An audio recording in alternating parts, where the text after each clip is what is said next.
डेह चाहे पर डेह में रहंदड़ सिंध वासियुनि जी ख़िदमत में मोहम्मद कासिम माका सलाम अर्ज़ करे थो। हाज़िर है सुलझल संजीदा पाकीज़ा ऐं साफ़ सुथरी सोच रखंदड़ सिंध वासियुनि जे लाइ तयारु कयल हिकु यादगार वीडियो सीडी। तो जियरे जानी जुदाई कई मुसां बाजा सजण ही वफ़ादारी कई। तो जियरे जानी जुदाई कई मुसां बाजा सजण ही वफ़ादारी कई। तो जियरे जानी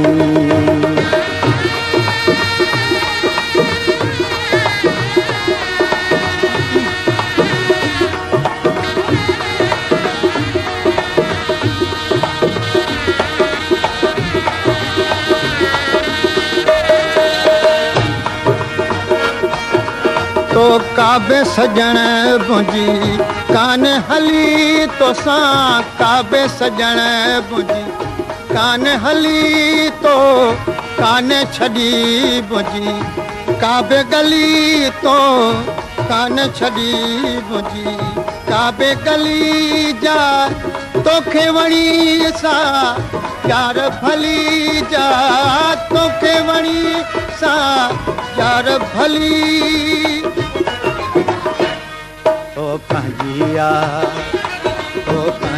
आहे सवाई कई मुसां वाजा सजण ही वफ़ादारी कई। तो जियरे जानी जुदाई कई मुसां वाजा सजण ही वफ़ादारी कई। तो जियरे जानी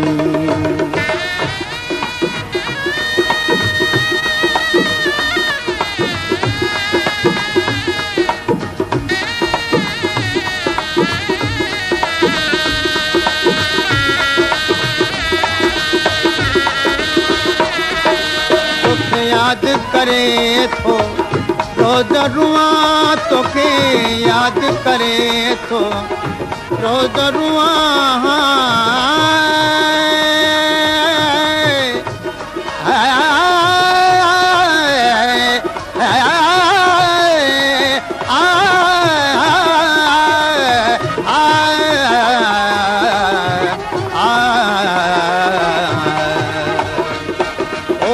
याद करे थो रोज़ रुआं तोखे याद करे थो रोज़ रुआं रोई ॻोढ़नि सां थो मूंखे दुआ हाणे काॾे वञी मां काॾे वञा हाणे काॾे वञी मां काॾे वञा। तो मूंसां बेवफ़ाई कई मुसां वाजा सजण ही वफ़ादारी कई। तो जियरे जानी जुदाई कई मुसां वाजा सजण ही वफ़ादारी कई।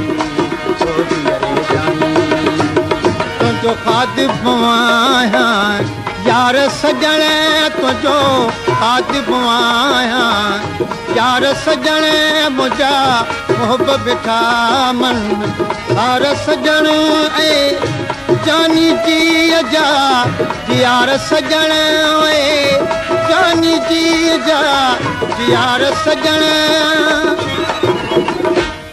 तो जाब कई सभलाई कई मुसां वाजा सजण ही वफ़ादारी कई। तो जियरे